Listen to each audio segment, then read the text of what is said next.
প্রধান যেটি খবর বা প্রধান খবরের পাশাপাশি যেটি গুরুত্বপূর্ণ খবর, সেই খবরটি হচ্ছে এরকম: আপনারা এবি পার্টি এবং রাষ্ট্র সংস্কার আন্দোলনের সঙ্গে মিলে একটি নতুন রাজনৈতিক জোট করেছেন, যার নাম গণতান্ত্রিক সংস্কার জোট।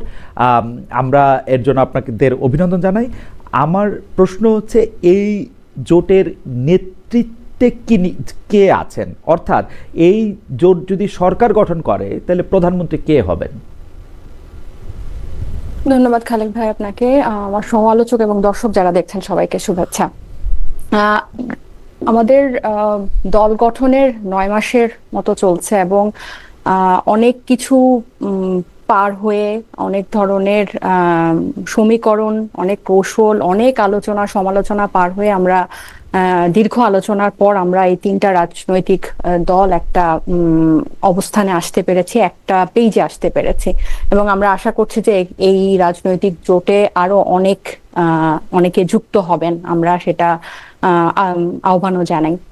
কিন্তু আপনি যে প্রশ্নটা করলেন যে সরাসরি একদম ক্ষমতার গেলে কি হবে, আমাদের এই রাজনৈতিক জোটটা মূলত ভোটের সমীকরণ বা ভোটের রাজনীতির থেকেও বেশি আমাদের একটা রাজনৈতিক বোঝাপড়া ভবিষ্যতের, মানে জুলাই গণ অভ্যুত্থান পরবর্তী যে রাজনীতি, আমাদের দেশ পরিবর্তনের নতুন রাজনৈতিক বন্দোবস্তের যে আমাদের আলোচনা, আমাদের যে পরিকল্পনা, সেই পথে আমরা আসলে আরো কিছু সঙ্গী যুক্ত করলাম। আমাদের মূল ফোকাসটা কিন্তু ওখানে।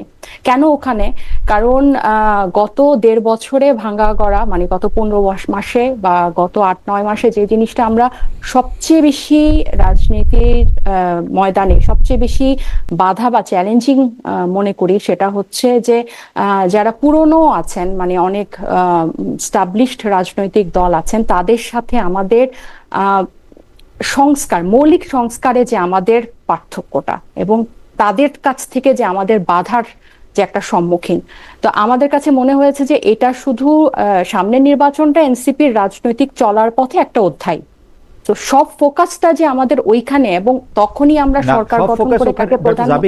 সব ফোকাস ওখানে না, মানে কিছু ফোকাস কি আছে এই ইলেকশনটা নিয়ে? কিছু ফোকাস থাকলে তো এই মোর্চাটার নেতৃত্ব কে দিচ্ছেন সেটা নিশ্চয়ই আপনারা ঠিক করেছেন। আচ্ছা, এখানে একদম প্রাইমারি লেভেলে এখন পর্যন্ত ওভাবে কোনো নেতৃত্ব বা কোনো ধরনের পদ পদবি এটা নির্ধারণ হয়নি। আপনারা সংবাদ সম্মেলন থেকে দেখেছেন খালেদ ভাই যে এখানে নাহিদ ইসলামকে মুখপাত্র ঠিক করা হয়েছে এবং ওই সংবাদ সম্মেলনে যে এবি পার্টির সভাপতি আছেন মঞ্জু ভাই, উনিও এটা বলেছেন যে স্বাভাবিকভাবেই যেহেতু গণ অভ্যুত্থানের পরবর্তী এবং তরুণদের নেতৃত্বে যে দল গঠিত হয়েছে বা পুরো দেশের আসলে মনোযোগ বা আকর্ষণ যেটাই বলেন রাজনীতিতে এই নতুনদের প্রতি, তো স্বাভাবিকভাবেই তারাই সেন্টারে থাকবে, এটা মঞ্জু ভাই বলেছেন। কিন্তু এটা আসলে এখনো এত প্রাইমারি লেভেলে, কারণ আমি প্রাইমারি লেভেলে একটু বলি খালেদ ভাই, প্রাইমারি লেভেলে এজন্য বলছি কারণ পরিবর্তিত পরিস্থিতিতে, মানে গণ অভ্যুত্থানের পরে রাজনীতির যে কৌশল বা যে সমীকরণ, সেখানে এত আলোচনা এবং এত সমালোচনা, এত দিক বিবেচনা করে যে আমরা আসলে একটা পর্যায়ে পৌঁছেছি, এটাকেই আমি আসলে অনেক বড় সাকসেস হিসেবে দেখি। সো এর পরের ধাপে আমরা কর্মসূচিতে যাব, এরপরে আমরা হয়তো নির্বাচনে যখন যাব তখন কিন্তু এই চলতে চলতে এই নেতৃত্বের বিষয়টা উঠে আসে। না ডক্টর জাবিন, আপনি হয়তো ঠিকই বলতেছেন যে আপনারা অনেক আলোচনা সমালোচনা নিজেদের মধ্যে আপনারা আলোচনা সমালোচনা সবচেয়ে বেশি করেছেন আমার ধারণা। তারপরেও আমি এরকম প্রথম, মানে আমি রাজনৈতিক মোর্চা করা হয়েছে অথচ নেতৃত্বে কে থাকছেন সেটি এখনো ঠিক করা হয় নাই, ফোকাস ওদিকে না, এইটা আমার প্রথম অভিজ্ঞতা। আমি জানি না মানে এরকম আর কোথাও কখনো দেখেছি কিনা। নিশ্চয়ই এইটাও একটা নতুন বন্দোবস্তেরই একটা অংশ। আমার মনে হয় যে আমরা ভবিষ্যতে, আমি আর দেখি নাই মনে হয়, হ্যাঁ না দেখে থাকতে পারেন, কিন্তু আমি বলছি না যে এখান থেকে কোনো নেতৃত্ব বা কোনো ধরনের এই জোটটার কোনো ধরনের কাঠামোগত চেঞ্জ হবে না, এটা আমি বলছি না। কিন্তু একদম প্রাইমারি পর্যায়ে যখন এই জোটটা গঠন হয় তার আগে প্রচুর আলোচনা হয়েছে, আমাদেরকে অনেক কিছু চ্যালেঞ্জ মোকাবেলা করে আমরা যে একসাথে হতে পেরেছি, আমি সেটাকেই সফলতা দেখছি। এবং এইটার পরবর্তীতে ফোকাসটা ওইখানে যায় কিনা এটা কিন্তু আমাদের একসাথে পথ চলার উপরেই নির্ভর করবে। ওকে, আপনার চ্যালেঞ্জটা ওভারকাম করে আপনারা একসাথে হতে পেরেছেন, সেটাকে আপনারা একটা বড় জায়গা মনে করতেছেন। আমি শুধু একটু জানতে চেয়ে রাখি, আপনারা যখন এনসিপি গঠন করেছিলেন তখন থেকে শুরু করে আজকে পর্যন্ত আপনারা এরকম একটা জোট করবেন যার একজন বামপন্থী বলে পরিচিত, আরেকজন খুব ডানপন্থী যাদের নেতারা আগে জামাত করতেন, এরকম দুইটা দলের সাথে জোট করবেন, নির্বাচনী জোট, এইটা আপনাদের ভাবনাই ছিল কিনা, বা যখন আপনারা সে জোটটা করলেন তখন সেটাকে আপনারা একটা খুব সফলতা মনে করতেছেন কিনা? আমি আসছি আপনার কাছে প্রশ্নটা করে রাখলাম। জনাব তাসনিম খলিলের কাছে একটু যাই। জনাব তাসনিম খলিল, বিএনপির ভারপ্রাপ্ত চেয়ারম্যান তারেক রহমান যাতে নির্বাচনের তফসিল ঘোষণার আগে দেশে না ফেরেন, আপনি ফেসবুক পোস্টে সম্প্রতি এরকম একটা আহ্বান আমরা দেখলাম। তার নিরাপত্তা নিয়ে এক ধরনের ষড়যন্ত্র তত্ত্বের আভাস আছে আপনার লেখায়। আমাদের প্রশ্ন হচ্ছে, তার জন্য হুমকি আসলে কারা? মানে আমি কিন্তু তার জন্য হুমকিটা খুঁজে পাইতেছি না। আপনার কাছে কি মনে হয় তার জন্য হুমকি কারা? নাকি তিনি একটা মানে আমার যেটা মনে হয় যে তিনি একটা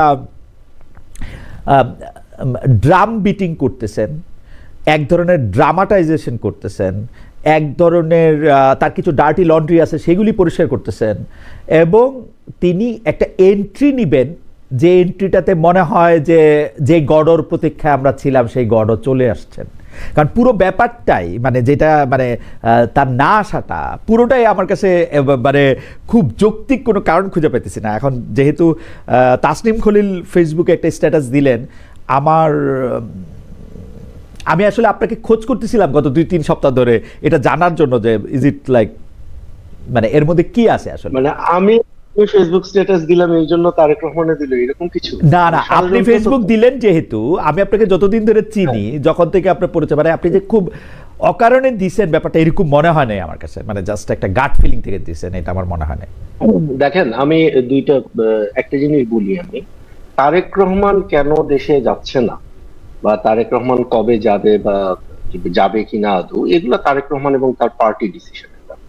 আমি একজন মানে আউটসাইড অবজারভার হিসাবে আমার অবজারভেশনটা বলছি। হ্যাঁ, তো এইখানে যেটা আপনি তো এই যে একটু আগে আমাদের তাসনুভাকে একটু বাইটিং প্রশ্ন করলেন না যে প্রধানমন্ত্রী ক্যান্ডিডেট কে, হ্যাঁ, তো সে কিন্তু এটাও বলতে পারতো যে আমাদের নয়া বন্দোবস্তে আমরা কোনো প্রধানমন্ত্রী রাখবো। হ্যাঁ, যাই হোক, আমার কাছে মনে হয় যে এই প্রশ্নটা আপনি যেটা বলতেছেন যে আমার পোস্টে আপনি ষড়যন্ত্র তথ্য পেয়েছেন, এরকম কোনো কিছুই ছিল না। আমি কোনো তথ্য দেইনি, আমি আমার ওপিনিয়নটা দিয়েছি। এখানে আমি দুইটা জিনিস, একটা হলো সিকিউরিটি, একটা হলো তারেক রহমানের ব্যক্তিগত নিরাপত্তা, আর সেটার সাথে যখন একজন ইন্ডিভিজুয়ালের নিরাপত্তার প্রশ্নটা জড়িত হয়ে যায় এবং কেন তফসিল হওয়ার আগে তার আসা উচিত হবে না, এটা আমি অলরেডি সেখানে একটা হিন্ট দিয়ে বলেছি। এখন আমি আশা করব যে যারা হাই পলিটিক্স এর ব্যাপারটা বোঝেন তারা অলরেডি মেসেজটা পেয়েছেন। আর আপনি যদি বলেন যে ওয়েটিং ফর গডো, এখানে ওয়েটিং ফর গডের কোনো বিষয় না। এই উপমহাদেশে, ভারতীয় উপমহাদেশে যে ভূখণ্ডে আমরা আছি, যে উপমহাদেশে আমরা বসে আছি, সেখানে আমরা নির্বাচনকালীন মানে নেতাদের উপরে আক্রমণ তো আমরা কয়েকটা দেশে দেখছি।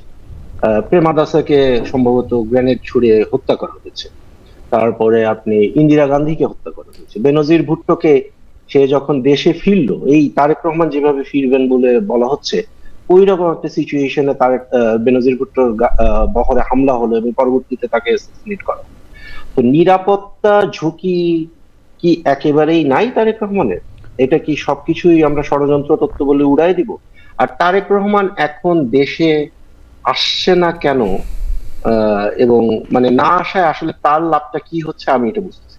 ওকে, কারণ তারেক রহমান দেশে আসাতেই বরং আমি লাভ দেখি। আমি যেটা দেখতেছি ফ্রম মাই ভ্যান্টেজ পয়েন্ট, আমার মনে হয় যে এখানে হাই পলিটিক্স এবং সিকিউরিটি এখানে অতপ্রতভাবে জড়িত। ওকে, আমি একটু আপনার ফেসবুক স্ট্যাটাসটা একটু পড়ি, তাহলে কেন আমি ষড়যন্ত্রের শব্দটা না থাকেও অবস্থানটা বা বৈশিষ্ট্যটা পাচ্ছি সেটা একটু হয়তো পাঠক বিচার করতে পারবে। জাতীয় রাষ্ট্রের প্রতি দায়িত্ব বাবার দায়িত্ব থেকেও বড়। নির্বাচনের তফসিল ঘোষণার আগে তারেক রহমানের বাংলাদেশ ফেরা উচিত হবে না। Questions of security and high politics must trump emotions. আপনি এটার ব্যাখ্যা দিয়েছেন আমি 2-3টা জায়গায় আপনাকে একটু ছোট ছোট প্রশ্ন করতে চাই। আপনি প্রেমাদাসার কথা বললেন, ইন্দিরা গান্ধীর কথা বললেন, বেনজির ভুট্টোর কথা বললেন। তিনটা আসলে 3 ধরনের ইতিহাস। রাজীব গান্ধীর কথা বলেছেন না আপনি? 4 ধরনের পরিস্থিতি আসলে আপনি তারেক সাহেবের সাথে কোন পরিস্থিতিটা আসলে মেলাচ্ছেন? কারণ প্রেমাদাসা, ইন্দিরা, বেনজির ভুট্টোটা মিলাইছে, আপনি বেনজির ভুট্টোটা মিলাচ্ছেন। তো বেনজির ভুট্টোটা মেলানোর পরে, বেনজির ভুট্টোটা মিলানোর পরে আপনাকে তো সাথে সাথে তাহলে ওইটাও আপনাকে মিলাইতে হবে। বেনজির ভুট্টোর কে পছন্দ করেন না এরকম সরকার অথবা সামরিক বাহিনীর শীর্ষ নেতৃত্ব সে সময় সেখানে ছিল, আপনি সেরকমটা মনে করতেছেন কিনা? সরকার বা সামরিক বাহিনীর শীর্ষ নেতৃত্ব মানে তারেক রহমানকে মানে সিন থেকে সরায় দেওয়া বা তাফসিল পিছায় দেওয়ার মতো অ্যাক্টর তো বাংলাদেশের ভিতরে এবং বাংলাদেশের বাইরে কম না, এটা তো আমরা সবাই জানি। এখন ওই আলোচনায় যদি যাইতে হয় তাহলে তো আমরা পুরো 1 ঘন্টায় ওইটা নিয়েই আলোচনা। আমরা 1 ঘন্টা না, আমরা হয়তো আরেকটু বেশি সময় এটা আলোচনা করতে চাই, কিন্তু এই আলোচনাটা করার জন্য আমাদের আসলে আরেকটু ইকুইপড হইতে হবে। কিন্তু আপনি বলতেছিলেন যে তারেক সাহেব দেশে না আসলে কি সুবিধা। আমি 2-3টা বলতে পারি আপনাকে আমার হাইপোথিসিস। আমি মনে করি তারেক সাহেব দেশে না আসলে সুবিধা, তার দলের ভিতরে অনেক অন্তর্কোন্দল আছে, সেই দলের অন্তর্কোন্দলটা তিনি দূর থেকে মেটাতে চান। আমি জানি যে দলের মধ্যে থেকে তিনি আসলে এখন পর্যন্ত ভারপ্রাপ্ত চেয়ারম্যান হলেও তিনি আসলে চেয়ারম্যানের দায়িত্ব পান নাই। চেয়ারম্যানের দায়িত্ব না পাওয়া মানে আসলে তারেক রহমান সাহেবের বিএনপিতে কোনো লিখিত ক্ষমতা নাই। আসলে তিনি আসলে বিএনপির কোনো কমিটি চেঞ্জ করতে পারেন না, তিনি তার কোনো দল চেঞ্জ করতে পারেন না। এই ব্যাপারে তিনি নিশ্চিত হতে চান। তিনি আসলে তার কিছু, যেগুলি আমি ডার্টি লন্ড্রি বলতেছিলাম, যে তিনি জানেন যে 15 বা 17 বছরের সময় আওয়ামী লীগের বিভিন্ন জায়গায় তাদের দলের লোকজনরাই বিভিন্নভাবে তথ্য পাচার করেছেন, সেগুলি তিনি চিহ্নিত করতে চান। তার আরও লাভ হচ্ছে যে তিনি এই নিরাপত্তার কথা বলে বলে দেশে না এসে দেশের মানুষের সিম্পেথি ড্র করতে চান, আমার হাইপোথিসিস। জনাব তাসনিম খলিল, আপনি যদি একটু মন্তব্য করতেন। অবশ্যই হাইপোথিসিস তো এইভাবে আপনি যদি মানে এভিডেন্সিয়ারি বার্ডেন না নেন, আপনার হাইপোথিসিস প্রেজেন্ট করলে তো আমি বলতে পারবো না যে আপনার থিসিস ট্রু নাকি ফলস। হ্যাঁ, আমি আমার হাইপোথিসিস বলতে পারি। আমি বলতে পারি যে সম্ভবত তফসিল ঘোষণা হওয়ার আগে উনি আসলেই আসবেন, বা তফসিল ঘোষণা হওয়ার পরে উনি আসবেন। ওকে, আপনি যে বিএনপির একটু বলে নেই, বিএনপির যে আপনি সংগঠনের অবস্থার কথা বললেন, দেখেন আমরা ফেসবুকে অনেক কিছু দেখি, ঢাকার এই যে এলিট সোসাইটিতে অনেক আলাপ আলোচনা হয়, টক শোতে অনেক আলাপ আলোচনা হয়। আমি অক্টোবর মাসে আমি বাংলাদেশে আসছি, তারপর থেকে আমি পুরো বাংলাদেশ ঘুরছি। হ্যাঁ, সো আমি যেটা এখন বলতেছি এটা এমপ্যারিক্যালি আমি নিজের চোখে যেটা বাংলাদেশের, আমি সিলেট ডিভিশনে গেছি, আমি চিটাগাং ডিভিশনে গেছি, আমি খুলনাতে গেছি, আমি বরিশালে গেছি, এবং প্রতিটা জায়গায় except a few places BNP খুবই সংগঠিত অবস্থায় আছে, এবং তারেক রহমানের প্রতি বিএনপির লয়্যালটির কোনো ঘাটতি নেই। এবং বিএনপিতে এন্টি তারেক ফিগার যারা পরিচিত, এরাও কিন্তু প্রকাশ্যে তারেক রহমানের বিরোধিতা করতেছে।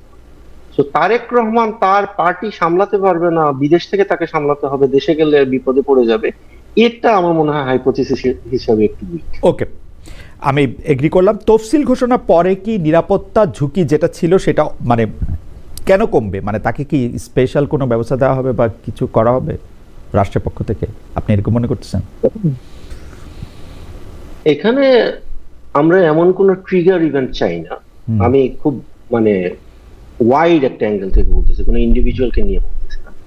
আমরা যারা বাংলাদেশের ভালো চাই, আমরা যারা বাংলাদেশের ওয়েল উইশার, আমরা এমন কোনো ট্রিগার ইভেন্ট চাই না যেটাকে কেন্দ্র করে নির্বাচনকে পিছিয়ে দেওয়া হতে পারে অথবা নির্বাচন হবে না এরকম কোনো সিচুয়েশন ক্রিয়েট হতে পারে। এটা অনেক ধরনের ফোর্স মাজুরে যেটা বলে, অ্যাক্ট অফ গড। কালকে যদি এখন ধরেন একটা ভয়াবহ ভূমিকম্প হয়ে গেল, হ্যাঁ, কয়েকদিন আগে যে আমার এই বাসাতেই সকালবেলা ঘুম থেকে উঠার পরে দেখলাম ভূমিকম্প হচ্ছে, তো এখন ভয়াবহ একটা ভূমিকম্প হয়ে গেল, তখন আপনার ইলেকশনটা পিছায় হবে, রাইট? অথবা ধরেন কোন একটা রাজনৈতিক নেতা সমাবেশের এক কোনায় একটা হামলা হলো, সেটাকেও কেন্দ্র করে এমন কোন অরাজক পরিস্থিতি সৃষ্টি হতে পারে যেটার কারণে ইলেকশন পিছায় হবে। তো এই জন্য সব দিক বিচার করে আমরা এমন কোন ট্রিগার ইভেন্ট চাচ্ছি না যেটার কারণে ইলেকশনের তফসিলটা পিছায় দিতে হয় বা নির্বাচনটাকে সাসপেন্ড করে রাখা। এই পর্যায়ে শেষ প্রশ্ন, এই কোন একটা রাজনৈতিক দলের কোনা দিয়ে একটা ছোট জিনিস বা কোন একটা রাজনৈতিক নেতা উপর আক্রমণ, সেটা জামাত বা এনসিপির উপরে হইলে হবে না, এটা তারেক রহমানের উপরেই হইতে হবে যদি কেউ পিছনে যায়। না, কেন জামাতের আমির সাহেবের সমাবেশেও হতে পারে, আমাদের তাসলিমা জাবিন এখানে আছেন, ওনার সমাবেশেও হতে পারে। আমরা এটা অবশ্যই চাই। আমরা উনাদের আমরা অন্তর্বর্তীকালীন সরকারকে উনাদেরও সুযোগ আহ্বান থাকলে করব যেন সকলের নিরাপত্তা নিশ্চিত করা হয়। উনাদের সুযোগ থাকলে উনাদেরও বিদেশ থাকা উচিত এখন। ওনারা কি বিদেশ থাকবেন কিনা, আপনার কি মনে হয় সেটা? আমার মানে আমি জানতে চাইছি আপনার কাছে যে উনাদের সুযোগ থাকলে উনারাও কি তফসিলের আগ পর্যন্ত বিদেশ থাকা উচিত কিনা।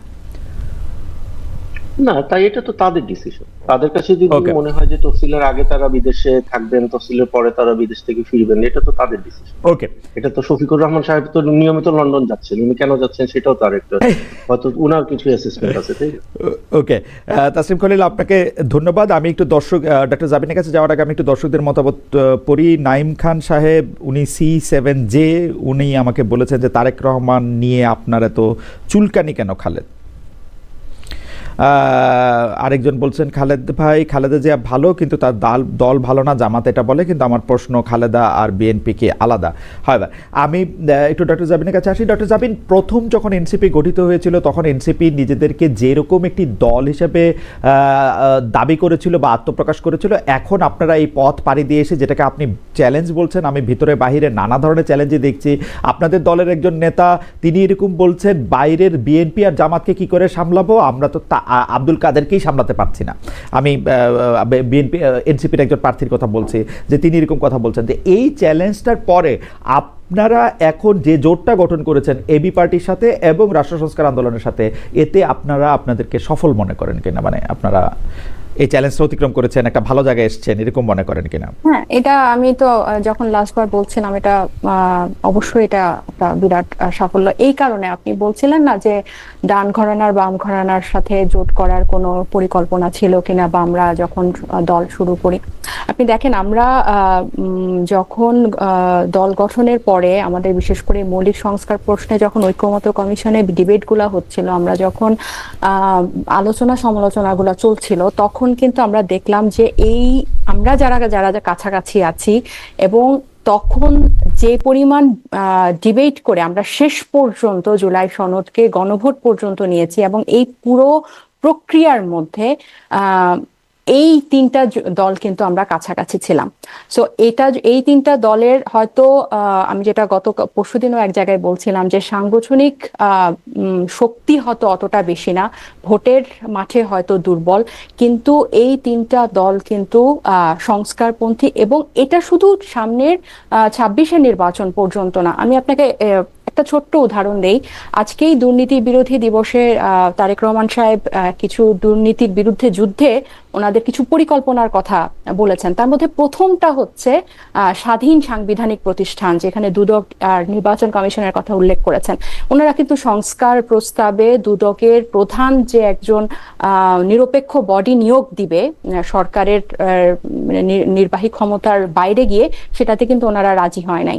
ওনারা এই পরিকল্পনার মধ্যে উনি পুলিশের সংস্কারের কথা বলেছেন, অথচ পুলিশ অধ্যাদেশ যেটা অনুমোদন হয়েছে বা খসড়া, সেটাতে ওনাদের আপত্তি ছিল, ওনারা চিঠি দিয়ে বিবৃতি দিয়ে সেটাতে বাধা দিয়েছেন।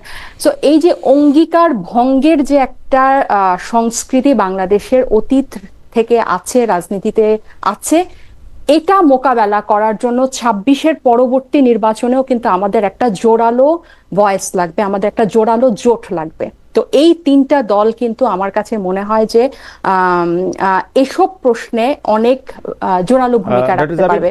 ডক্টর জাবিন, আপনি আদর্শগত মিলে কথা বলছেন এই তিনটা দলের, মানে আমি এনসিপির কথা জানি না, কারণ এনসিপির প্রশ্ন করে কোনো জবাব পাই না।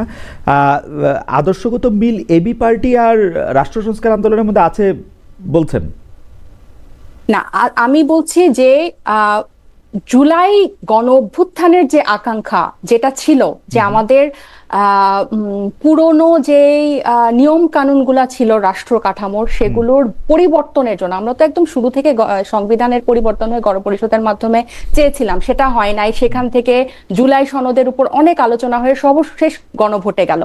এই পদগুলা কিন্তু আমরা আলাদা আলাদা তিনটা দল একসাথে পার করেছে। আমি একটা কথা বলি খালেদ ভাই, যে আপনি আদর্শের কথা বলছেন, আপনি দেখেন গত কয়েক মাসে আপনার মনে পড়ে জুলাইয়ের হত্যাকাণ্ডের বা বাংলাদেশের গত 54 বছরে বাংলাদেশের উন্নতি বা এই জুলাই গণ অভ্যুত্থান কেন হলো, এটা আমাদের কোনো আমাদের ব্রেইনে আছে, আমাদের স্মৃতিতে আছে।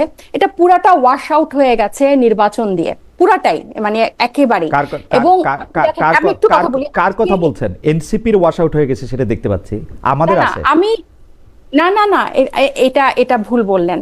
কিভাবে আছে আপনি দেখেন, আমার কিভাবে মাথায় তো, আছে? আপনি আমার আমাকে মাথায় তো বলেন, আর আপনি নাই, কিভাবে আছে? আমার মাথায় তো আপনি নাই, এই আলোচনাটা এনসিপির কিভাবে মাথায় আপনি আছে? আছেন, আমার মাথায় তো আপনি নাই। আপনি তো জানেন না যে এটা ওয়াশ আউট হয়ে গেছে কিনা। আমি না, ভুল আপনি কেমনে কি বলবো? এটা কোনো আলোচনা দেখেন? আপনি দেখেন আমি লক্ষ্মীপুরে, আমি সারাক্ষণ জুলাই পরশুদিনের আগস্ট নিউজ আন্দোলন বলি, দেখি। আমি জুলাই আগস্ট আন্দোলন দেখি। লক্ষ্মীপুরে একটা জেলা যুবলীগের সভাপতির ছাদ থেকে 25-30 জন অস্ত্রধারী সাধারণ ছাত্রদের উপর গুলি করেছিল। পরশুদিনের নিউজ বলছি আমি, পরশুদিন বা তার আগের দিনে লক্ষ্মীপুরে একটা অস্ত্র উদ্ধার হয় নাই। তারা রেস নিয়ে নিয়ে লক্ষ্মীপুরে এখনো নিহত, ওখানে 4 জন ছাত্র নিহত হয়েছে, বেশ কয়েকজন আহত হয়েছে। এসব খবর কি আপনি যে এই যে প্রত্যেকটা থানা থেকে যে এতগুলা অস্ত্র আপনার লুট হলো, এগুলার কি কোনো কিছু রিভাইভ হয়েছে? আমি যেটা বলছিলাম, এই যে আজকে রোকেয়া দিবস আসলেই বাল্যবিবাহ নিয়ে খুব রব উঠে, বাল্যবিবাহ রোধ করতে হবে। আমার দর্শকরা নিশ্চয়ই হাসাহাসি করবে, নির্বাচনের টকশোতে আমি বাল্যবিবাহের কথা বলছি। বাংলাদেশে প্রতি 2টা মেয়ের মধ্যে 1টা মেয়ের হচ্ছে বাল্যবিবাহ হয়, 2টা মেয়ের মধ্যে। সো আপনি যদি এই আদর্শিক ক্যাচালে বা সাংস্কৃতিক ক্যাচালে, বাইনারি রাজনীতির মধ্যে এই নীতি নির্ধারক পর্যায়ে যারা যান, তাদেরকে যদি আপনি ছাড় দিতে থাকেন, তাহলে ওই নির্বাচন আসবে, গণঅভ্যুত্থান আসবে, মানুষ মরবে, একদল গিয়ে আরেক দল আসবে। তারা নির্বাচনের আগে নির্বাচনী ইশতেহার দিবে, নির্বাচনী প্রতিশ্রুতি, দুর্নীতি যুদ্ধের বিরুদ্ধে অনেক পরিকল্পনা ঘোষণা করবে, কিন্তু পরবর্তীতে গিয়ে সেগুলার আর কোনো বাস্তবায়ন হবে না। তো এইবার যাতে এগুলোর বাস্তবায়নটার পাহারাদার হিসেবে, আমরা তো বলেছি, এবং এই সংস্কার প্রক্রিয়াটা যাতে জোরদার থাকে, সেজন্য আমি বলি যে এই জোরটা খুবই গুরুত্বপূর্ণ। এখানে আপনি বারবার এনসিপির আদর্শিক কথাটা বলেন, আপনি মানে এই ডান বামের বাইরে গিয়ে আপনি ভুলে যান, আপনি ধরতে পারছেন না এনসিপির আদর্শকে। আমরা বারবার বলার পরও আপনি ধরতে পারছেন না এনসিপির আদর্শকে। বারবার বলেছেন নাকি? Good enough. কিন্তু হ্যাঁ, আমরা তো বারবার পরিষ্কার করি আমরা কোন, আপনি দেখেন আজকের আপনি প্রশ্নটা আগে করেন।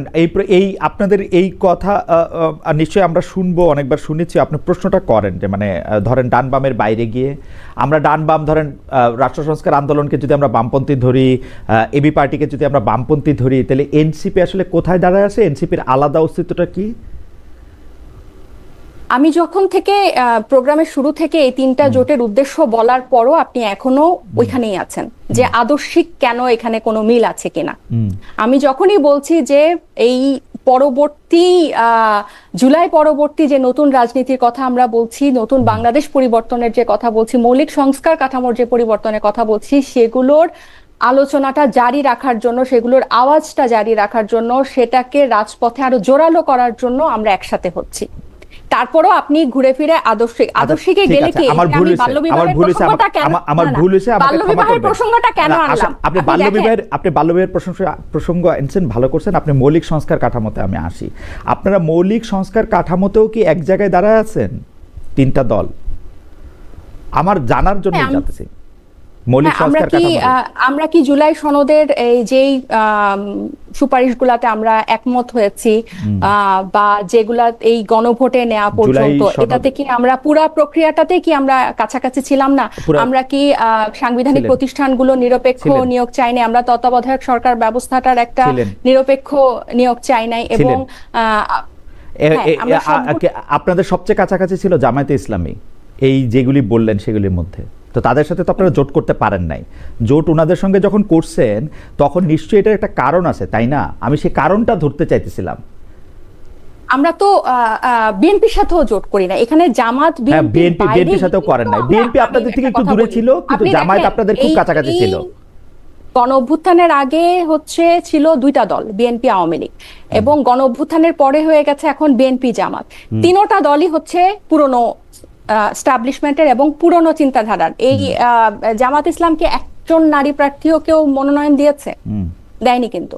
তাহলে আমরা বারবার বলছি যে নতুন পথে যাদেরকে আমরা, সেটা একজন হলেও এক দলের একজন হলেও একজন আমরা আমাদের আওয়াজটা ভারী করতে চাই। ওকে, এনসিপি নতুন পথের যাত্রী, এনসিপি নতুন পথের রাজনীতি করতেছে, তাই তো? অবশ্যই, এটাই তো আমরা বলে আসছি। কারণ আপনি দেখেন এই যে এবি পার্টি এবং রাষ্ট্র সংস্কার আন্দোলনও,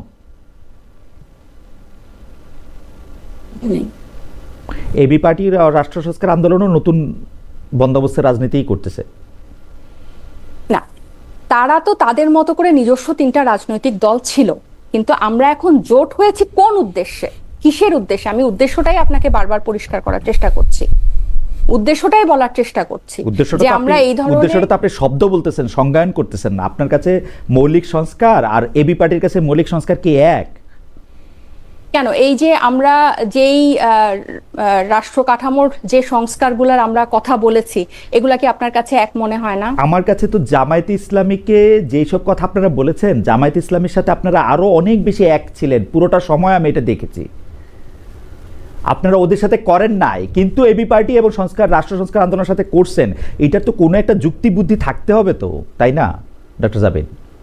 কারণ এই দুটা দলের সাথে আমাদের বেশি বোঝাপড়া মিলেছে। কেন আমরা পুরনো? কারণ এই 3টা দলই কিন্তু নতুন, মানে নতুন রাজনৈতিক দল। আমি কেন পুরনো? আপনি দেখেন আজকে যে 18-20 কোটি মানুষের দেশে 1300 মানুষের উপর জরিপ নিয়ে যে পাতায় পাতায় প্রকাশিত হয়, আপনি জরিপটাকে মোটা দাগে যদি দেখেন, দেখবেন যে মানে নতুনরা অজনপ্রিয়, নতুনরা ব্যর্থ, এরকম একটা পিকচারই এখানে আসছে, এবং পুরনোরা এখনো জনপ্রিয়, পুরনোরাই ক্ষমতায় যাবে, এরকম একটা জিনিস পোট্রে করারই থাকে।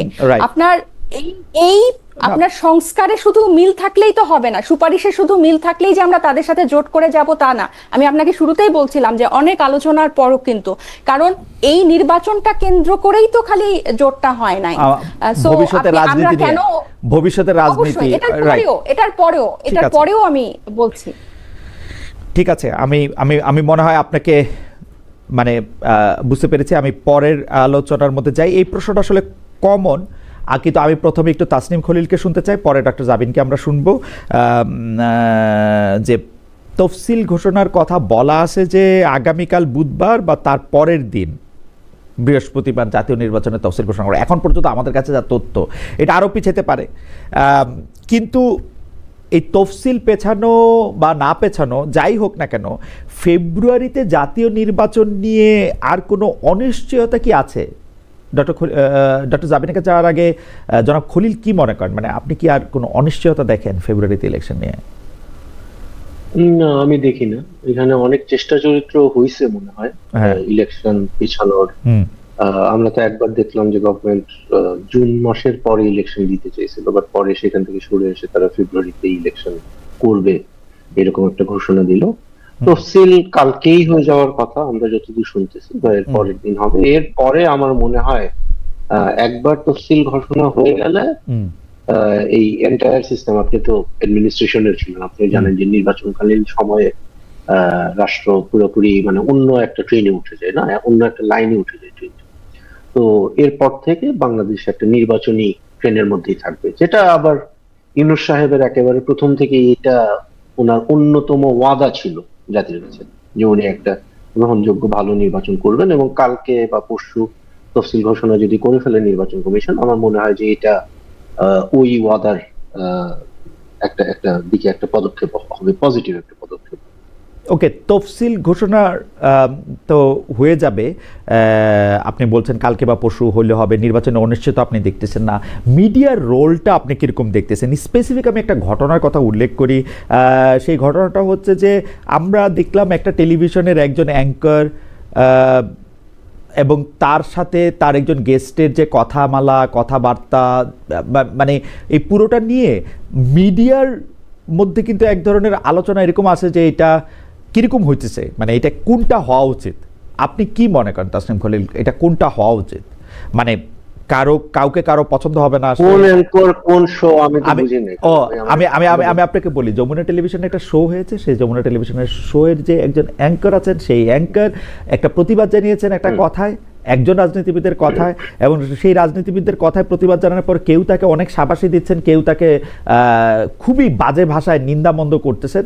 কিন্তু প্রশ্নটা উঠতেছে যে আসলে মিডিয়ার রোলটা কি হওয়া উচিত পোস্ট 24 বা পোস্ট জুলাই আন্দোলন? আচ্ছা, আমি আগেও বলছি যে আমি তো অনেক ট্রাভেলের মধ্যে ছিলাম। আমি আসলে এক্স্যাক্টলি কোন এপিসোডটা আপনি বলতেছেন বা কোন যমুনার কোন শো এটা আমি জানি না।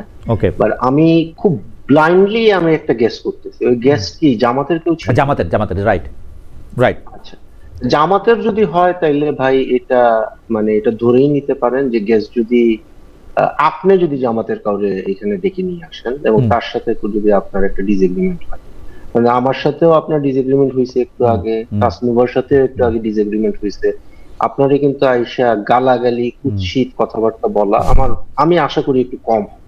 কিন্তু জামাতের কেউ কারোর সাথে যদি মানে if you cross your path in whatever way, তাইলে এই এবিউজের থেকে কারো কোনো নিস্তার নেই। এটা আমরা সবাই ফেস করি, আমিও ফেস করি, তাসনুবা এখানে আছে তারেও জিজ্ঞেস করেন, সেও ডেফিনেটলি ফেস করে, আপনিও ফেস করেন। ঠিক আছে, তো এই যে কি জানি আলবটর বাহিনী, এগুলার নিয়ে আসলে আমি এখানে কথা বলতে চাচ্ছি না। দে আর এক্সট্রিমলি এবিউজিভ, অত্যন্ত কদর্য এবং কুৎসিত লোকজন। হ্যাঁ, এবং ওরা বরং ভালো কথা বললে আমি একটু চমকাই যাই যে আজকে মানে সমস্যাটা কি, ওদের আজকে কি শরীর একটু খারাপ? সেন্সিবল কথা ঠিক বলছে। আছে, আর আজকে মানে জামাতি লোকজন যখন মানে সেন্সিবল কথাবার্তা বলে, হ্যাঁ, এই যে ধরেন আপনি কোন কোন একটা টকশোর কথা বললেন, আমি গেসিং, টকশোতে তো বাদানুবাদ হয়, কিন্তু এরপরে এই যে লাইন ধরে গিয়ে তারপরে দেখবেন ওই যে নিউ ইয়র্কে একটা আপনার আপনার প্রতিবেশী মনে হয় একটা আছে ছাগল, ওইটা, আর প্যারিসে আরেকটা থাকে, এরা মিলে তো মব নামায় দেয় পুরো। মানে তো এদের এদের কথাতে আমি অতটা যাইতে চাই না এবং ওদেরকে আমি অত গুরুত্ব দিই। আচ্ছা, এই পর্বে আমি ডক্টর জাবিনের কাছে আসার আগে একটা শেষ প্রশ্ন। আমরা কিন্তু ডক্টর জাবিনদের যে এখন জোট সঙ্গী, সে এবি পার্টির সাধারণ সম্পাদককে এক ধরনের প্রতিবাদের বা মবের শিকার হতে আমরা দেখলাম। যদি ও তাকে ভুয়া বলা বা তাকে গায়ে হাত না দিলেও তাকে অনেক গালাগালি করা, এগুলি মানে এইটাকে আপনি আসলে কিভাবে দেখবেন? মানে এইটা যদি ট্রেন্ড হিসেবে চালু হয়ে যায়, এটা তো আমাদের জন্য খুব ভালো না। আমার একজন বন্ধু মনে করে দিচ্ছেন, তাসনিম আপনি যখন জামাতের কথা বলতেছিলেন তখন আমি একটু হাসতেছিলাম, আমার একজন বন্ধু মনে করে দিচ্ছেন, খালেদ প্লিজ ডোন্ট লাফ, কারণ সর্বশেষ আমি যে অসাধারণ আক্রমণ এনসিপির মাধ্যমে হয়েছিলাম সেটি হেসেই, এবং জামাতের জন্য হাসলে তার চেয়ে দ্বিগুণ আক্রান্ত আমার হওয়ার কথা হিসাবে, জানি না, যাই হোক হাসি নাই ভাই। তারপরে এখন খলিল একটু বলেন যে এইটার মধ্যে আমরা আসলে ফুয়াদ সাহেবকে যে ইয়ে করা হয়েছে ওইটা আমি ফুল কন্টেক্সট আসলে জানি না, আমি জাস্ট একটা পার্ট অফ দ্য ভিডিও আমি দেখছি। ডেফিনেটলি ওইখানে ওনাকে যেভাবে দেখলাম যে রীতিমতো মানে সরায়ে নিয়ে যাওয়া হচ্ছে, ডেফিনেটলি ওইখানে ওনার উপরে কোনো থ্রেট ছিল বা এই ধরনের কিছু একটা ছিল। তো এটা আমার আসলে আমি আশা করব যে নির্বাচনী প্রচারণা কালে যদি কোনো প্রার্থী বা পার্টির লোকজন যদি কোথাও যান, এটা প্রশাসনের দায়িত্ব, সে যে পার্টির হোক, এনসিপি হোক, জামাত হোক, বিএনপি হোক, সিপিবি হোক, গণসংহতি আন্দোলন হোক, প্রত্যেকের নিরাপত্তা নিশ্চিত করার দায়িত্ব স্থানীয় প্রশাসনের, পুলিশ প্রশাসন। এবং এইখানে যে নির্বাচনের তফসিল ঘোষণা করার আগেই যে এই ধরনের একটা ঘটনা ঘটলো, এটা অবশ্যই উদ্বেগের একটা একটা কারণ। ওকে, আমি একটু ডক্টর জাবিনের কাছে যাই। আমাদের একজন দর্শক, তার নাম মিজানুর রহমান মিঠুন, তিনি বলছেন, আমি মিজানুর রহমান মিঠুন কুষ্টিয়া থেকে দেখছি। খালেদ ভাই, আপনি কাকে বেশি ভয় পান, বিএনপি, আওয়ামী লীগ, এনসিপি না জামাত? না, আমি কাউকে আসলে ভয় পাই না। আপনি আমি একটু ডক্টর জাবিনের কাছে যাই। ডক্টর জাবিন, যে তিনটি প্রশ্ন আসলে আমি জনাব তাসনিম খলিলকে করেছিলাম, সেই তাসনিম খলিলের প্রশ্নটা আবার আপনাকে আবার একটু বলি, কারণ একটু মনে করে দিই। সেটা হচ্ছে যে বুধবার বা বৃহস্পতিবার যদি জাতীয় নির্বাচনের তফসিল ঘোষণা করা হয়, ফেব্রুয়ারিতে জাতীয় নির্বাচন নিয়ে আর কোনো সংশয় আপনার থাকছে কিনা? আমি আপনার কাছে এই উত্তরটা পাওয়ার আগে দর্শকদের কাছে একটু জানতে চেয়েছিলাম, এবি পার্টি ও রাষ্ট্র সংস্কার আন্দোলনের সঙ্গে নিয়ে 3 দলীয় গণতান্ত্রিক সংস্কার জোট করার যে ঘোষণা দিয়েছেন এনসিপির আহ্বায়ক নাহিদ ইসলাম, প্রিয় দর্শক, এই জোট সফল হবে বলে মনে করেন কিনা? শতকরা 37% মনে করছেন সফল হবেন, শতকরা 63% মনে করছেন সফল হবেন না। 27,000 ভোট দিয়েছেন। নির্বাচনে কোনো সংশয় কি থাকছে কিনা ডক্টর জাবিন? না, আমি মনে করছি না যে কোনো ধরনের আর সন্দেহ বা কোনো কিছু থাকবে। তফসিল ঘোষণা এমনিতেই পুরো দেশ এখন সব রাজনৈতিক দল এখন নির্বাচনমুখী, এবং কালকে পরশু তফসিল ঘোষণা হলে সেটা আরো বেশি মানে একদম স্পষ্ট হয়ে যাবে, বা ওই পুরো দমে নির্বাচনের প্রস্তুতি নিবে সব দল।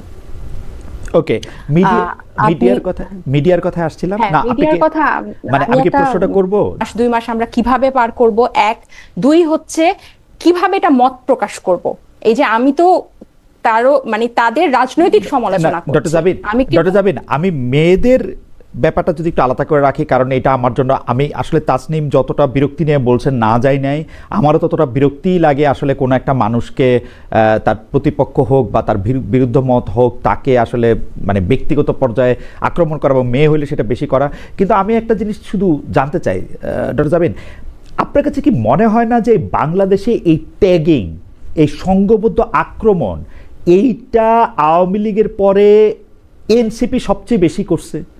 মানে এনসিপির জন্মের আগে এবং পরে, নাকি জামাত ইসলাম বেশি করছে? তাসনিম মাথা নাড়াচ্ছেন, মানে তৈলে হয়তো জামাত ইসলামের চেয়ে একটু কম এনসিপি, আমি জানি না, কিন্তু এনসিপি যে কি পরিমাণ করছে। জি, আপনি ভুল বলছেন। এই ট্যাগিং এর রাজনীতি সবচেয়ে বড় ভিকটিম এনসিপি, তাই সবচেয়ে বড় ভিকটিম। আমি আপনাকে এটা আপনার দাবি, আমি একটু তাসনিমকে শুনি, ট্যাগিং এর রাজনীতির ভিত্তি আপনার। তাসনিম ভাই একটু আমি আপনার ডিফেন্সে কথা বলি, ঠিক আছে? শোনেন, এই ট্যাগিং এবং সাইবার বুলিং এর মানে ক্ষেত্রে আমি একটা কি, মানে যারা আমাকে ফেসবুকে ফলো করে, এভরিওয়ান নোজ, মানে এটা বছরের পর বছর ধরে চলে আসছে। এবং বাংলাদেশে এই কদর্য কুৎসিত বুলিং, এটার মানে সবচেয়ে সিদ্ধহস্ত গ্রুপটা ছিল আওয়ামী লীগের। রাইট। এবং ওই সময় থেকে, এখন না, নতুন না, ওই সময় থেকে আমি যেটা ট্রেন্ডটা আমি লক্ষ্য করতাম, সেটা হলো ঠিক মুদ্রার অপর পিঠের মতো এটা ছিল জামাত এবং শিবিরের লোকজন। ওকে, এটা 5ই আগস্টের আগে থেকে। একটা হলো ছাত্রলীগ, আওয়ামী লীগ, মানে লীগ, আর আরেকটা হলো জামাত শিবির। ওকে, এবং 5ই আগস্টের পর থেকে দুই দিক থেকেই কিন্তু এখন আক্রমণ হচ্ছে। আমি আপনার সাথে দ্বিমত করবো, বিকজ আমি কিছুটা তো অন্তত দেখি, মানে অনলাইন বুলিং এর বিষয়টা যদি আমি বলি, আপনি দেখবেন যে এনসিপি বলেন বা বিএনপি বলেন, এদেরকে কিন্তু সবচেয়ে কুৎসিত আক্রমণটা করতেছে দুই দিক। একটা হলো লীগ, তো ডেফিনেটলি তাদের এনসিপি বা গণ অভ্যুত্থানের নেতৃত্বদানকারী পক্ষের ব্যাপারে একটা আছে সেটা, আর আরেক দিকে হলো নারী যারা, তারা সবচেয়ে বেশি আক্রমণের সম্মুখীন হচ্ছেন, এই যে আল বটর বাহিনী যেটাকে বলা হয় এখন। ওকে, আমি আপনার বক্তব্যের সাথে একমত হয়ে আমি একটু এইটাকে ভার্চুয়াল জগৎ থেকে আসল জগতে একটু নিয়ে যাই। তাহলে আমি একটু প্রশ্নটা করি, হচ্ছে যেরকম যে আসল জগতে কি আমরা এটা দেখছি শিক্ষকদের হেনস্থা করা হচ্ছে? আমরা কি এইটা দেখছি যে ঘোষণা দিয়া বিচারকদের চেয়ার থেকে নামায় দেওয়া হয়েছে? আমরা কি এইটা দেখছি যে যে কোনো সময় যে কোনো জায়গায় আমি সমন্বয়ক এই পরিচয় ব্যবহার করা হচ্ছে, এবং এই মবটাকেও ডিফেন্ড করা হচ্ছে? এখন যখন আপনার প্রিমাইসটাতে একটা প্রবলেম আছে, ওই যে সময় টেম্পোরাল একটা সমস্যা করতেছেন আপনি। যে সময়কার কথা বলতেছেন সেই সময় তো এনসিপি ছিল, এবং ওই সময়ে যে আপনার যারা ছিল, সমন্বয়ক যারা ছিল, এরা তো এরপরে অনেক ভাগে ভাগ হয়ে গেছে। এই আপ বাংলাদেশ, ডাউন বাংলাদেশ, তারপরে আরো কি কি হয়েছে না, বিভিন্ন পার্টি, ইনকিলাব মঞ্চ, এই মঞ্চ, সেই মঞ্চ, মানে এই সবাই যে ওই সময়কার মব যারা করছে বা ওই সময়কার ট্যাগিং সন্ত্রাস যারা করছে, এরা সবাই যে এনসিপি তে চলে আসছে, এটা তো আমরা প্রমাণ করতে পারবো। এনসিপি না হলো মোটের উপর চরিত্রটা এক। আপনি দেখেন যে দলগুলি আপনি বললেন, সেই দলগুলির একটা দল যে ভাষায় ওইটা না ওইটা ছিঁড়া ফেলবো বলে, এবং মানুষকে দেখলে সংঘবদ্ধ আক্রমণ করে, তারা তাদের জোটবদ্ধ দলের একজন প্রার্থী কোথাও গেলে যখন আক্রান্ত হইতেছে, আমরা তারা সাপোর্ট করতেছি না, কিন্তু আমি প্রশ্নটা তো করতেই পারি, এটা শুরুটা আপনারা করছেন কিনা, এইটার দায় আপনারা নিবেন কিনা, যে আমরা আগে যেগুলি করছি সেগুলি ঠিক করি নাই।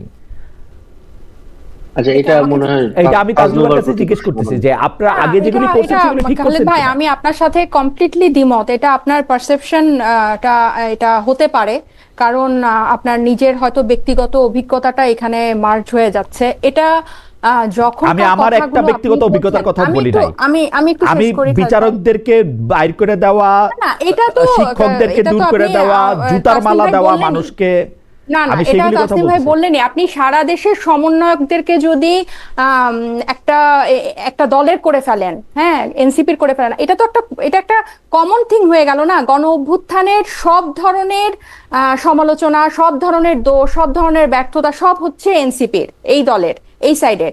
আর যখনই জুলাই যোদ্ধাদের কোনো অবহেলা হয়, কোনো চিকিৎসার, সব দোষ আমাদের, কিন্তু ভাগীদার হচ্ছে আমরা সবাই। এই কথাটা তো আমি আপনার শোতে এর আগেও বলেছি। তো আপনি যে এই কথাগুলো বলছেন, আপনি দেখেন একটা বৈষম্য বিরোধী ছাত্র আন্দোলন, এই ব্যানারে যে গণ অভ্যুত্থান হলো, এখানে পুরো দেশের ছাত্ররা অংশ নিয়েছিল এবং পরবর্তীতে এটা একটা নির্দলীয় ব্যানার ছিল। এটাকে যখন আপনি একটা রাজনৈতিক ট্রান্সফরমেশনে দিবেন, এটার কিন্তু ভুল হোক শুদ্ধ হোক একটা পথের মধ্যে দিয়ে যেতে হবে, এটা শেপে আসতে হবে।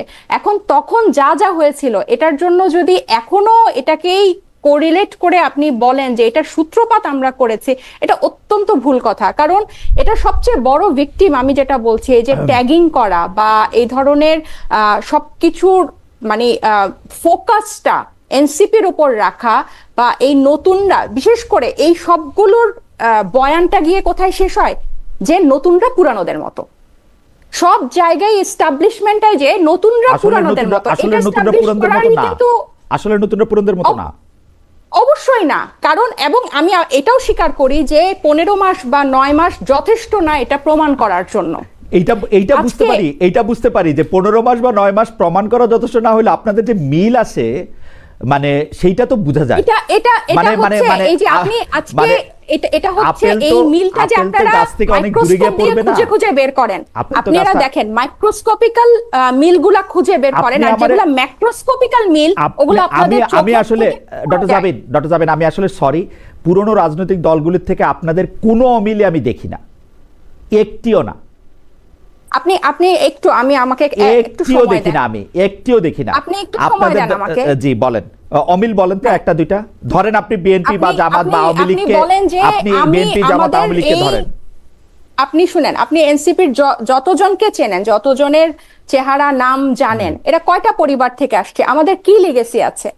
ও লিগেসির কথা বলতেছেন, একটু দাঁড়ান, আপনি একটু শেষ, আমি এগুলো থেকে শুরু করে আমি সব শেষ করি। 1949 সালে আওয়ামী লীগ ধরেন, 1979 সালের বিএনপি ধরেন, এক এক পরিবার থেকে আসছে।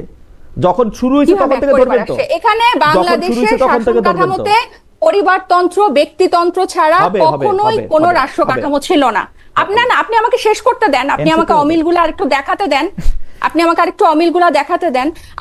আপনি বলছেন আপনি আওয়ামী লীগ বিএনপির মধ্যে আমাদের সাথে কোনো পার্থক্য আপনি খুঁজে পান না, একটিও না পান না। আপনি দেখেন এই 272 জনের প্রার্থী তালিকা তারা ঘোষণা করেছে, সেখানে মাত্র 4.7% নারী প্রার্থী আছে। আর এইটা হচ্ছে সেই পুরনো দশক ধরে তারা রাজনীতি করছে। আর আমরা 2024 সালে 25 সালে জন্ম নিয়ে আমরা এখন ওই ফাইটটাই দিচ্ছি। আপনি কিভাবে এখানে মিল খুঁজে পান? তারা নারী নেতৃত্ব তারা তৈরি করতে পারে নাই, তারা কোনো সাংবিধানিক প্রতিষ্ঠানকে নির্বাহী ক্ষমতা থেকে আলাদা করতে পারে নাই। আমরা আপনি কি মনে করেন যে এনসিপি যদি বা এই নতুন পোর্শনটা যদি জুলাই গণঅভ্যুত্থানের পরে না থাকতো, এই টোটাল জুলাই সনদ জিনিসটা হতো, এই সংস্কারের আলোচনা হতো, এই গণভোট হতো না। এই গণভোট, এই জুলাই সনদ এনসিপি কে পুরনো রাজনৈতিক দল থেকে অনেকগুলি ভালো জিনিস পাইছেন। কিভাবে এই অমিল খুঁজে পান না? মানে জুলাই সনদ হইতো, জুলাই সনদ। আচ্ছা না, আমি একটু জানতে চাচ্ছিলাম পরিবারতন্ত্রের। আচ্ছা তাজনুবা, আপনাদের তো কখনোই কিন্তু জুলাই সনদ হতো না যদি শুধু বিএনপি জামাতের এই নতুন কেউ এই পোর্শনটাতে, এই ময়দানে যদি নতুনরা না আসতো। দেখেন আমি কি একটা প্রশ্ন করতে পারি? আচ্ছা একটা সেকেন্ড, হ্যাঁ ডক্টর জাবিন আপনাকে একটা প্রশ্ন করতে চাচ্ছি। আমি একটা প্রশ্ন করতে চাচ্ছি, সেটা হলো যে এই যে আপনি পরিবারতন্ত্রের যে পয়েন্টটা বললেন, এটা প্রশ্ন বোঝার জন্য। হ্যাঁ, ধরেন খালেদা জিয়ার ছেলে তারেক রহমান বা শেখ মুজিবের মেয়ে শেখ হাসিনা, এইরকম তো কিছু পরিবার আছে, কিন্তু আপনাদের নেতৃবৃন্দ তো মাত্র বিয়ে শাদী হইতেছে। মানে আপনারা কি এরকম কোন আসিফ ভাই, এই পরিবারতন্ত্র বলতে আমি এটা বুঝি না। নাহিদ ইসলামের না, আপনি আমার পয়েন্টটাই নাহিদ ভুল করেছেন। ইসলামের আমি বাচ্চা বলি, কাচ্চারা কি আমি এনসিপি বিএনপির করতে কথাই পারবে না, বলি। নেতা হতে না, পারবে না? আপনি আমার পয়েন্টটা ভুল করেছেন। আমি বিএনপির কথাই বলি। কেন প্রধানমন্ত্রী, ওনার দলের প্রধান সবকিছু এক পরিবার থেকে হতে হবে? সেটা তো কেন বিএনপির বিএনপি থেকে কি ইলেক্টেড হয় নাই? শেখ আসবে না। হাসিনা তো ইলেক্টেড ছিল। না না, শেখ না। হাসিনা তো, এটা তো আমি এই আমার দুইটা মনে হয় পরিবারের আমার কথাই মনে হয় বলছি। আমার মনে হয় ওই ডাক্তার পরিবারের জাবেন আপনি আমি বলি, তুলনাটা সঠিক কেন দিচ্ছেন। কেন আপনি সঠিক আপনারা দিচ্ছেন আমি আমাকে- আপনাকে বলি। জিয়াউর রহমান সাহেব যখন এই দলের নাম কি, বিএনপি, জনদল হয়ে বিএনপি গঠন করেছেন, তখন কিন্তু তার স্ত্রী পুত্র এটার প্রধানমন্ত্রী, প্রেসিডেন্ট কিছু হন নাই। আপনারা মাত্র শুরু করছেন, আপনারা তুলনা দেন ৭৮-এর বিএনপির সঙ্গে, ৪৯-এর আওয়ামী লীগের সঙ্গে, তাহলে তুলনাটা সমান হবে, ঠিক আছে? ওরা পরে দিয়ে গিয়ে কি করবে, আপনারা পরে দিয়ে গিয়ে কি করবেন আমরা জানি না তো, ঠিক আছে? আপনি এবার যখন আমি উৎস বলবো, নিয়ে এবারে তুলনা কি দিবেন, আপনারা আমাকে একটু আপনি বলতে উৎস দিবেন? নিয়েই তুলনা দেন। হ্যাঁ, এবার আপনারা আমাকে একটু বলতে দিবেন। মানে আবার কি বলেন, আপনার প্রশ্ন ছিল, প্রশ্নগুলি করতে হইতো আর কি। বেশিক্ষণ না, 30 সেকেন্ড আমি শেষ 30 করব। সেকেন্ড বলেন। আপনারা এই পরিবারতন্ত্রের যখন বিষয়টা আসে তখন আপনারা উৎসে চলে যান। অন্যান্য প্রশ্নে আপনারা কেন উৎসে যান না? এই যে একটু আগে আপনি বিএনপি জামাতের সাথে কোনো মিল খুঁজে পান না, আপনি কি উৎসের সাথে তুলনা করেছেন? আপনাদের কর্মের সাথে, ৭৮-এর কর্মের সাথে, বিএনপির সাথে, 24-এর না, এনসিপি সেটা উৎসের সাথে না, কর্মের সাথে, কর্মের সাথে একদম। এই যে আপনারা পরে আপনি যখন কর্ম যেটা যে করছেন, ফর্মুলায় আপনার সুবিধা হবে সেটা ফেললে তো এটা হয় না। তো আপনি আমি যখন ফর্মুলার কথা- পরিবারতন্ত্রের কথা বলি, আমাকে একটু শেষ করতে দেন 30 সেকেন্ড। আমি যখন পরিবারতন্ত্রের কথা বলি, আমি তখন তরুণ বিএনপি নেতাদের কথা বলি, তরুণ জামাতের নেতাদের কথা বলি, যে তারা কেন আসছে না নেতৃত্বে, কেন একটা পরিবার থেকেই সব আসছে, কেন ক্ষমতার বিকেন্দ্রীকরণ তাদের দলের মধ্যে ঠিক আছে, হচ্ছে না? আপনারা তাহলে বিএনপি তো জামাত আমাদের থেকে আলাদা। রাজনৈতিক ওকে, আপনারা বিএনপি জামাত থেকে আলাদা, ডক্টর জাবিন, আপনারা বিএনপি জামাত থেকে আলাদা। আপনি আমার you. একটু আপনি একটু প্রশ্ন থেকে আসেন। সেইটা হচ্ছে যে উপদেষ্টা মাহফুজ আলম এবং আসিফ মাহমুদ সজীব ভুঁইয়া এখনো সরকারে আছেন, তফসিল ঘোষণার পর তাদের নির্বাচনকালীন সরকারে থাকা উচিত হবে কিনা? ডক্টর তাসনিমা জাবিন, আমি একই প্রশ্ন তাসনিম খলিলকে করবো আপনার কাছ থেকে শুনে।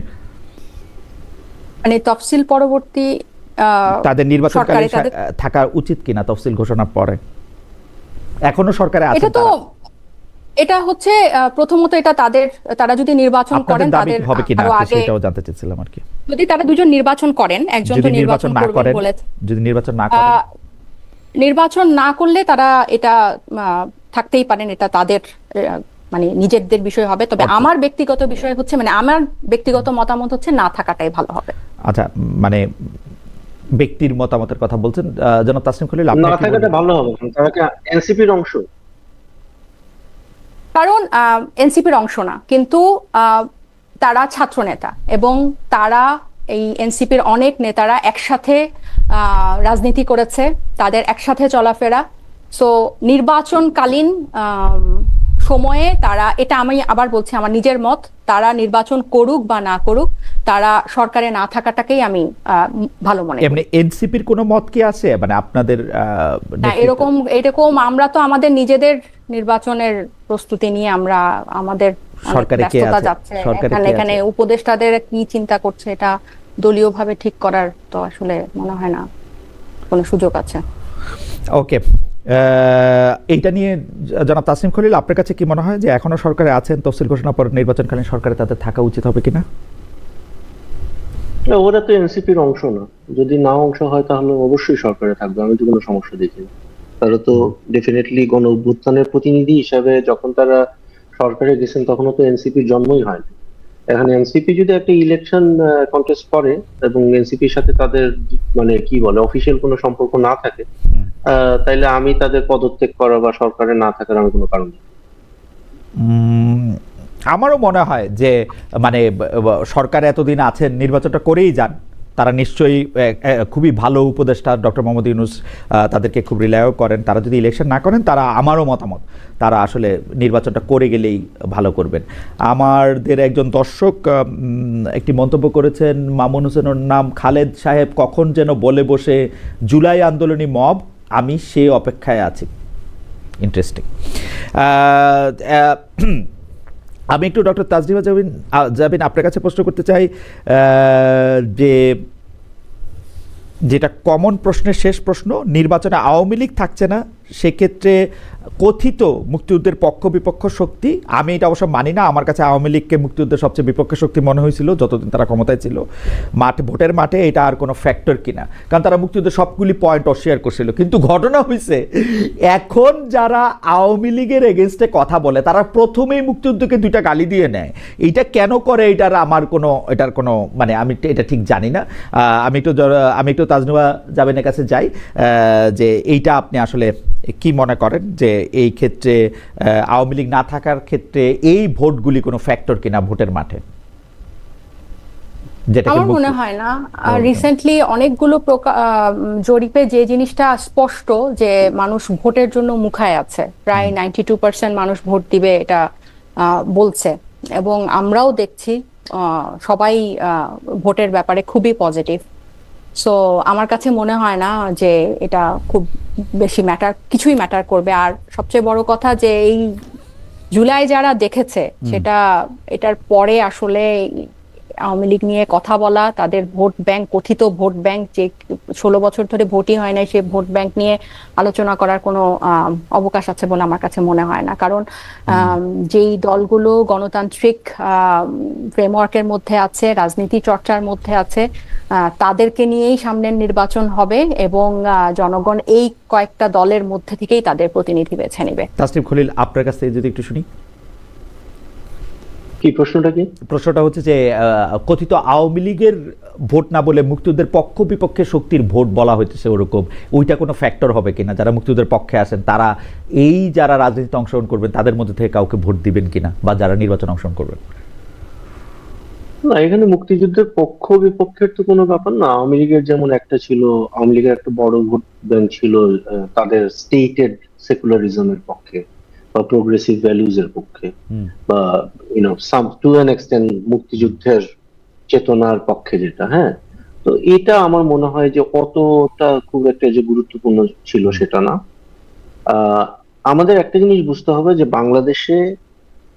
বাংলাদেশ রাষ্ট্র ক্ষমতায় যাওয়ার মতো সাংগঠনিক ক্যাপাসিটি আছে দুইটা দলের।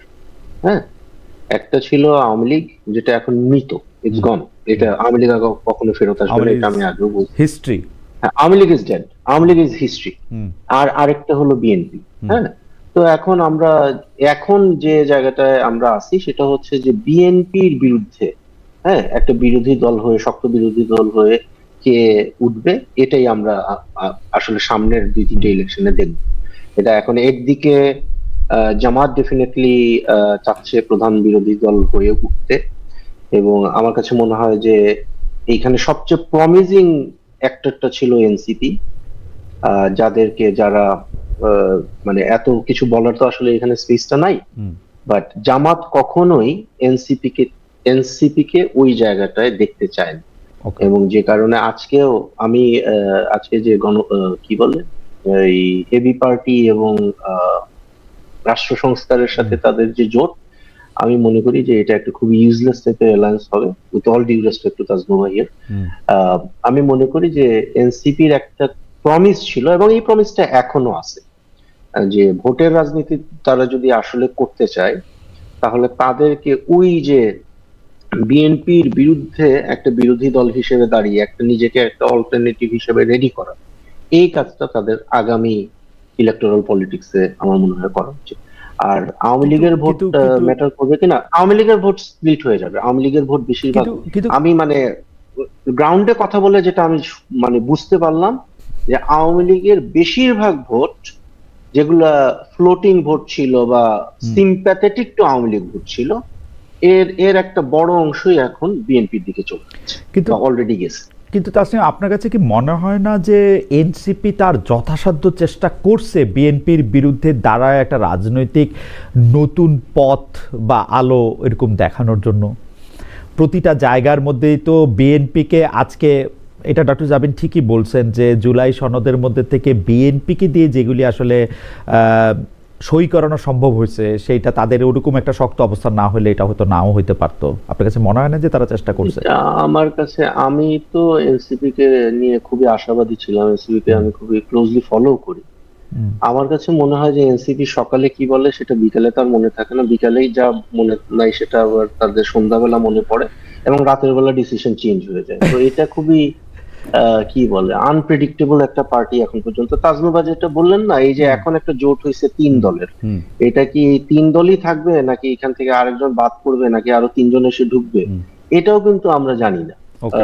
আমি যেটা শুনতেছি আর কি, রিউমার্স, যে আরো কেউ কেউ এই জোটে আসবে, এবং আরো আরো আরো আরো বড় হবে জোট, বা ছোট হতে পারে।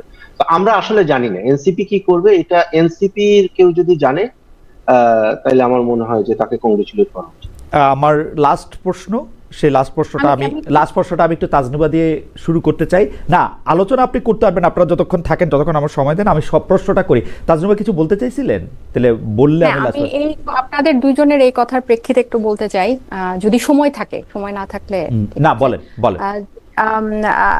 আপনার প্রোগ্রামে আমি সন্ধ্যায় আমি একটা টক শো দেখছিলাম রেডি হতে হতে। আমার একজন প্রিয় লেখক এবং রাজনৈতিক বিশ্লেষক, উনি বলছিলেন যে ভোটের রাজনীতিতে বিএনপি এবং জামাত খুবই স্ট্রং, যে ওরা যেরকমই হোক তারা সাংগঠনিকভাবে খুবই স্ট্রং। তো উনি আশা করেছিলেন যে এনসিপি গত 1.5 বছরে সাংগঠনিকভাবে অনেক পথ পাড়ি দিবে, রাদার সংসদে যাওয়ার চিন্তা না করে। সো আমার কাছে না আপনাদের আলোচনা, আপনারা অনেক কানেক্টেড আমার থেকে বেশি বিভিন্ন অনেক কিছুতে, কিন্তু আমার কাছে যেটা মনে হয় সবার কথা শুনে, যে আপনারা একটা 27-28 বছরের ফ্রেশার গ্র্যাজুয়েটকে চাকরি দিতে চাচ্ছেন উইথ 5 to 10 years এক্সপিরিয়েন্স।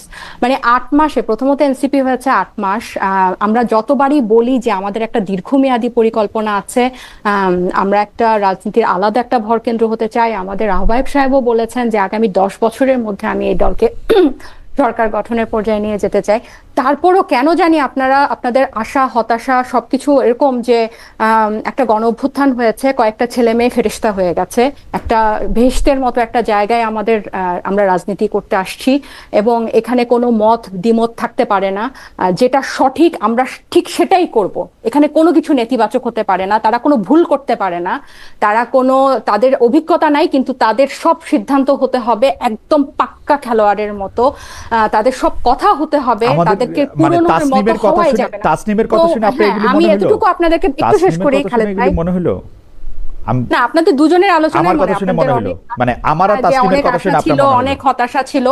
আমি শুধু এতটুকু বলি যে আমাদের অনেক লম্বা পথ পাড়ি দিতে হবে, এবং আমাদের জোট বড় হোক ছোট হোক, আমরা থাকি না থাকি, এনসিপি আগায় যাবে। কারণ এই যে গণঅভ্যুত্থান পরবর্তী একটা রাজনৈতিক, মানে এই সময়টার আমাদের উপর একটা পুরনো এস্টাবলিশমেন্ট 54 বছরে যেটা পারে নাই, সেটা পারার একটা গুরু দায়িত্ব আমাদের উপর আছে। আমরা এখনো যদি সেটা আপনারা হয়তো অনেকভাবে কানেক্টেড দেখে আপনারা সেটা হয়তো কনভিন্স না, কিন্তু আমরা যারা দলের ভিতরে আছি আমরা এটাতে কনভিন্স যে আর যারা পুরনো আছে তাদের মতো হয়ে যাওয়ার জন্য এনসিপির জন্ম হয় নাই। তো এই কথাটা আমি আপনার প্রোগ্রামে এর আগেও অনেকবার বলেছি, কিন্তু তারপরও এই কথাগুলো আমার মনে হয় যে এই কথাগুলি আমরা অনেকবার শুনছি, আপনারা নিজেরা একটু শুনেন আপনাদের কথাগুলি, তাহলে সুবিধা হবে। হাওয়েভার আমি একটু লাস্ট প্রশ্নটা করি, যে কারণ আপনারা যেগুলি বলেন আমি তাসনিমের সাথে অতটা করে আমি বলতে চাই না যে সকালে এক কথা বিকেলে এক কথা। আমার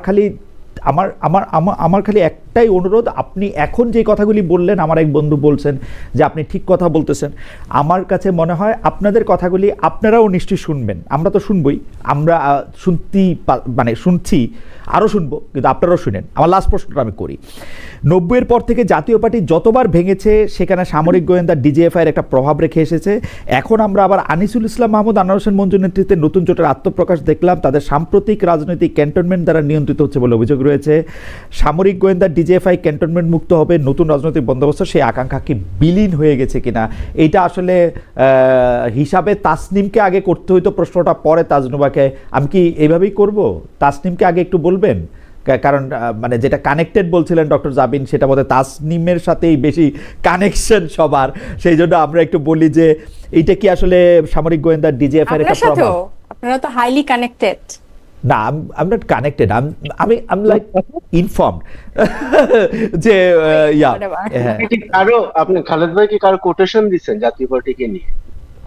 না, এটা আমার আমার পর্যবেক্ষণ, জাতীয় পার্টি যতবার ভাঙছে ততবার নাম পড়ছে সামরিক গোয়েন্দা ডিজিএফআই, মানে এইটা নামটা যে পড়ছে এইটা আবার পরে জাতীয় পার্টির নেতারা আবার বিভিন্নভাবে বলছেন। মানে আমি তো জাতীয় পার্টিকে খেয়াল করি, মানে এরশাদ সাহেবের জাতীয় পার্টি থেকে আনোয়ার হোসেন মঞ্জুর জাতীয় পার্টি, তো নাজির রহমান মঞ্জুরের জাতীয় পার্টি, তো যে একজন ছিলেন মতিন সাহেব তার জাতীয় পার্টি, মানে তো সেই হিসাবে আমি বলতেছি আর কি, ততবার এইটার সামনে আসে আর কি এই কথাগুলা। না, জাতীয় পার্টি তো মানে ডিজিএফআই এর পার্টি। এমনকি এরশাদ সাহেবের এটা বলে এরশাদ সাহেবের যে দুজন স্ত্রী ছিলেন তাদের কোন জাতীয় পার্টি বা তাদের কার সাথে আর্মির কি সম্পর্ক সেইটা নিয়েও তাদের মিসেসরা কখনো এরশাদ সাহেব কখনো তার ভাই খোলাখুলি বলেছেন প্রেসে, সেই জন্য বললাম আর কি, যে মানে তারা এটা বলছেন। না না, জাতীয় পার্টি সবসময় ডিজিএফআই এর পার্টি, এটাও মানে আমরা মোটামুটি ওই যে আবার তাজনুবার ইয়ে বড় করে বলতে হয়, কানেক্টেড লোকজন এটা জানে। এখন কি অবস্থা এটা আমি জানি না, তবে হ্যাঁ জামাতের পক্ষ থেকে একটা পুশ ছিল, এখন কোন অবস্থায় আমি আছে জানি না, জাতীয় পার্টিকে নিষিদ্ধ করতে হবে সম্ভবত। এখানে এই যে রংপুরের সিট গুলাতে বা রংপুর ডিভিশনের সিট গুলাতে জামাত একটু সুবিধা পাবে যদি জাতীয় পার্টি নিষিদ্ধ হয়। এটার জন্য আবার তারা দেখলাম যে আরো কয়েকটা পার্টিকে সামনে রেখে এক ধরনের আন্দোলন সংগ্রাম করার চেষ্টা করছে, সম্ভবত সফল হয়নি এখন পর্যন্ত যা জানি।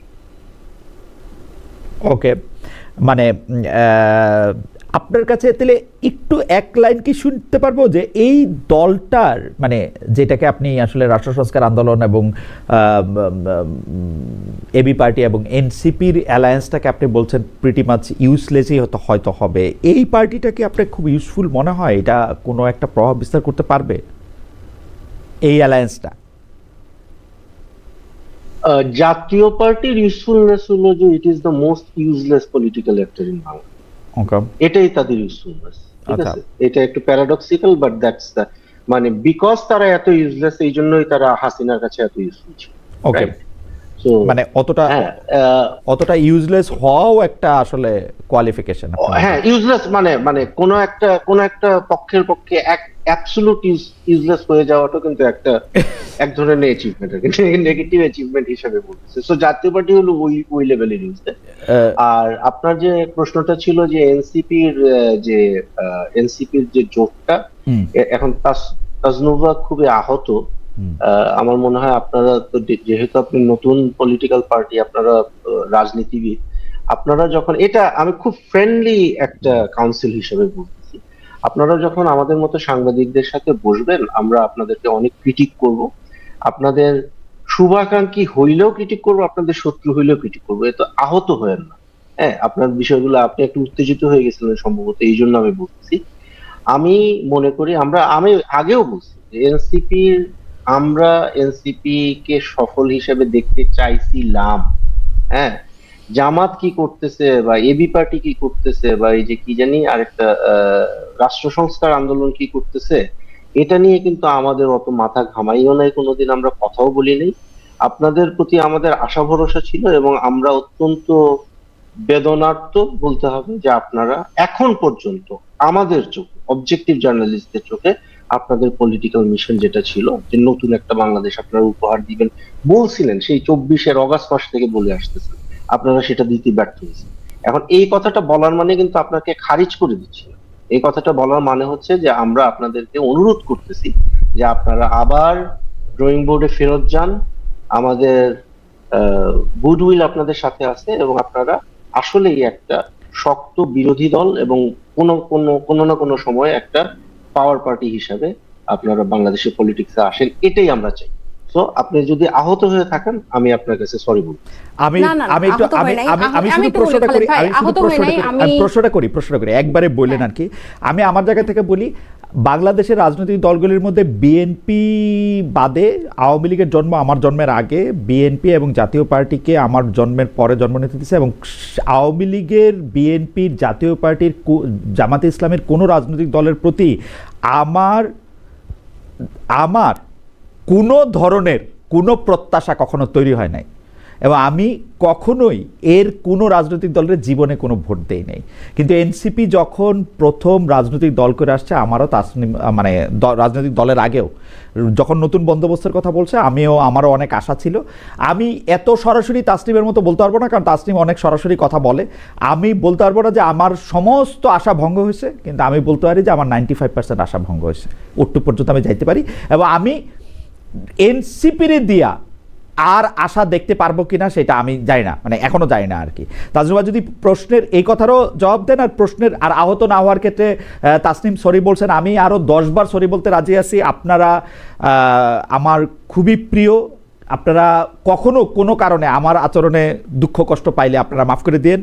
10 বার 15 বার 20 বার মাফ চাইতে আমি রাজি আছি। প্রশ্নটা করি, সেইটা হচ্ছে জাতীয় পার্টির নেতৃত্বে যে দল গঠিত হয়েছে, জোট গঠিত হয়েছে, সেইটারে আপনারা রাজনীতিতে গুরুত্বপূর্ণ মনে করেন কিনা? জি তাজনুবা।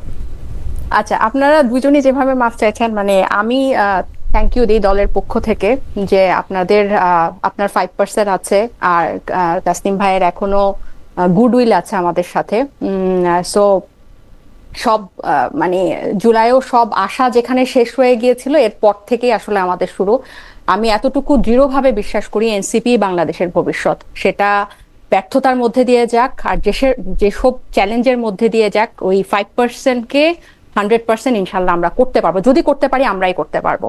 সেকেন্ড প্রশ্নে আমি আমার উত্তেজিত হব না, আমি একটু আপত্তি জানাই। আপনারা যেভাবে দুইটা জোটকে তুলনা করছেন, যে এই জোট ইউজফুল না ওই জোট ইউজফুল, জাতীয় পার্টির রিলেটেড কোনো জোট বা জাতীয় পার্টির সাথে কিন্তু জুলাই গণ অভ্যুত্থানে এইভাবে ফ্যাসিবাদের বিরুদ্ধে এরকম মানে বোল্ডলি অংশ নেওয়া 3টা দলের জোটের কোনো তুলনা হয় না। জাতীয় পার্টি তো মানে সিনোনিম অফ দ্যাট ফ্যাসিস্ট। এখানে তো এই জোটের সাথে এটার কোনো তুলনাই হয় না। এদের রাজনীতি করার অধিকার আছে কিনা, এরা শুধু গৃহপালিত না, এটা মোর দ্যান দ্যাট। এবং আপনারা হয়তো এটাকে আলোচনায় তাদেরকে রাখবেন, কিন্তু বাংলাদেশের মানুষ ইতিহাস তাদেরকে মনে রাখবে যে তারা ফ্যাসিস্টের আওয়ামী লীগের একদম সবচেয়ে ক্লোজ সহযোগী ছিল, এবং তাদের মধ্যে থেকে বিরোধী দল রেখে তারা মন্ত্রী প্রতিমন্ত্রীও হয়েছে। সো এখন এরকম একটা রাজনৈতিক দলের, অন্যান্য বড় বড় রাজনৈতিক দলের দেখছি যে তাদের ব্যাপারে বোল্ডলি বলতে, ডিসিশন নিতে অনেক আনকমফোর্টেবল, অনেক হেজিটেশন আছে। আমাদের কোনো হেজিটেশন নাই।